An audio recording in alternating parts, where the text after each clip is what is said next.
काय रे, काय झालं? काही नाही रे, सहज बसलोय. मला माहित आहे, तू फक्त तुझ्या मनाला दुःख झाल्यावर इथं बसतो. सांग लवकर, काय झालं? जास्त तर काही कारण नाही, पण आज आईने एक प्रश्न विचारला.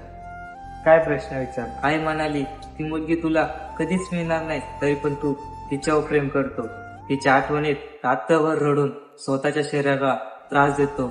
ती कधीच नाही मिळणार तुला, मग तू विसरून का जात नाही तिला? मग तू आईला काय उत्तर दिलं? मग मी आईला एक छान उत्तर दिलं.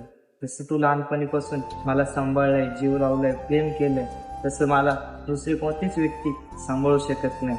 आणि तुझी जी जागा माझ्या मनात आहे ना, ती जागा मी कोणालाच देऊ शकत नाही. तसंच त्या मुलीबरोबर पण आहे, कारण त्या मुलीने जी जागा माझ्या मनात केली ना, ती कोणतीच मुलगी माझ्या मनात तशी जागा करू शकत नाही. तिने किती जरी माझ्यावर प्रेम केलं, जीव लावला, तरी तिची जागा कधीच घेऊ शकत नाही.